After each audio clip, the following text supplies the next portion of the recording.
नमस्कार दोस्तों, हिंदू धर्म में आप लोगों का बहुत बहुत स्वागत है। आज मैं आप लोगों को सोमवार व्रत कथा सुनाऊंगी। सोमवार का दिन शंकर भगवान को समर्पित होता है। आज के दिन भक्त भोलेनाथ को प्रसन्न करने के लिए विशेष पूजा अर्चना करते हैं। कुछ लोग आज के दिन व्रत भी रखते हैं ताकि शिव की विशेष कृपा प्राप्त की जा सके। बाबा भोलेनाथ के आशीर्वाद के लिए आप भी सोमवार का व्रत कर रहे हैं तो शिव व्रत कथा को सुनकर या पढ़कर इस उपवास को पूरा करें। एक समय की बात है, किसी नगर में एक साहूकार रहता था। उसके घर में धन की कोई कमी नहीं थी, लेकिन उसकी कोई संतान नहीं थी। इस कारण वह बहुत दुखी था। पुत्र प्राप्ति के लिए वह प्रत्येक सोमवार व्रत रखता था और पूरी श्रद्धा के साथ शिव मंदिर जाकर भगवान शिव और पार्वती जी की पूजा करता था। उसकी भक्ति देखकर एक दिन मां पार्वती प्रसन्न हो गईं और भगवान शिव से उस साहूकार की मनोकामना पूर्ण करने का आग्रह किया। पार्वती जी की इच्छा सुनकर भगवान शिव ने कहा कि हे पार्वती, इस संसार में हर प्राणी को उसके कर्मों का फल मिलता है और जिसके भाग्य में जो हो उसे भोगना ही पड़ता है। लेकिन पार्वती जी ने साहूकार की भक्ति का मान रखने के लिए उसकी मनोकामना पूर्ण करने की इच्छा जताई। माता पार्वती के आग्रह पर शिवजी ने साहूकार को पुत्र प्राप्ति का वरदान तो दिया, लेकिन साथ ही यह भी कहा कि उसके बालक की आयु केवल 12 वर्ष होगी। माता पार्वती और भगवान की बातचीत को साहूकार सुन रहा था। उसे ना तो इस बात की खुशी थी और ना ही दुख। वह पहले की भांति शिवजी की पूजा करता रहा। कुछ समय बाद साहू के घर एक पुत्र का जन्म हुआ। जब वह 11 वर्ष का हुआ तो उसे पढ़ने के लिए काशी भेज दिया गया। साहूकार ने पुत्र के मामा को बुलाकर उसे बहुत सारा धन दिया और कहा कि तुम बालक को काशी विद्या प्राप्ति के लिए ले जाओ और मार्ग में यज्ञ करना। जहाँ भी यज्ञ कराओ वहाँ ब्राह्मणों को भोजन कराते और दक्षिणा देते हुए जाना। दोनों मामा भांजे इसी तरह यज्ञ कराते और ब्राह्मणों को दान दक्षिणा देते काशी की ओर चल पड़े। रात में एक नगर पड़ा जहाँ नगर के राज्य की कन्या का विवाह था, लेकिन जिस राजकुमार से उसका विवाह होने वाला था वह एक काक से काना था। राजकुमार के पिता ने अपने पुत्र के काने होने की बात को छुपाने के लिए एक चाल सोची। साहूकार के पुत्र को देखकर उसके मन में एक विचार आया। उसने सोचा क्यों न इस लड़के को दूल्हा बनाकर राजकुमारी से विवाह करा दूं।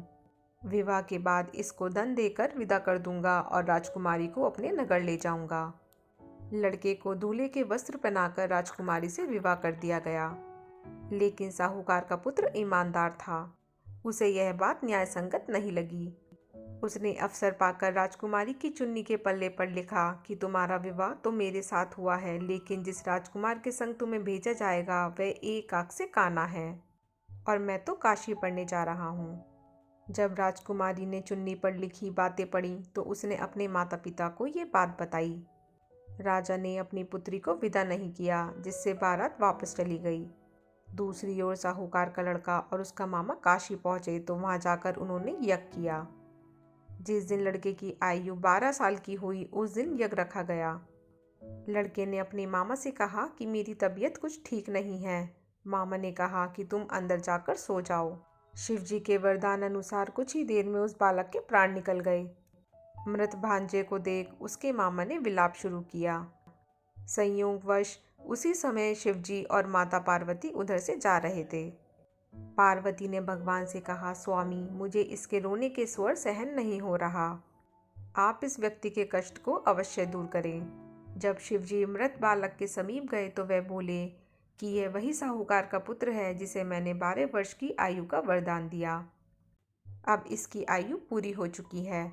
लेकिन मातृभाव से विभोर माता पार्वती ने कहा कि हे महादेव, आप इस बालक को और आयु देने की कृपा करें, अन्यथा इसके वियोग में इसके माता पिता भी तड़प तड़प कर मर जाएंगे। माता पार्वती के आग्रह पर भगवान शिव ने उस लड़के को जीवित होने का वरदान दिया। शिव जी की कृपा से वह लड़का जीवित हो गया।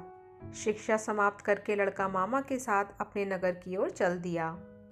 दोनों चलते हुए उसी नगर में पहुंचे जहां उसका विवाह हुआ था। उस नगर में भी उन्होंने यज्ञ का आयोजन किया। उस लड़के के ससुर ने उसे पहचान लिया और महल में ले जाकर उसकी खातिरदारी की और अपनी पुत्री को विदा किया। इधर साहूकार और उसकी पत्नी भूखे प्यासे रहकर बेटे की प्रतीक्षा कर रहे थे।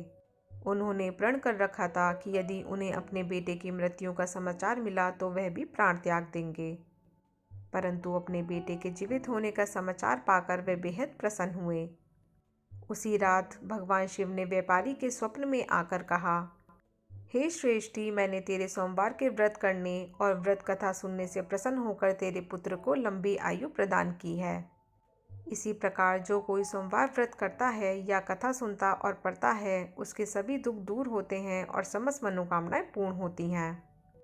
तो दोस्तों, अगर आप लोगों को ये मेरा वीडियो थोड़ा सा भी हेल्पफुल लगा हो तो इसे लाइक और शेयर करना ना भूलिएगा और मेरे चैनल को सब्सक्राइब ज़रूर कीजिएगा। धन्यवाद।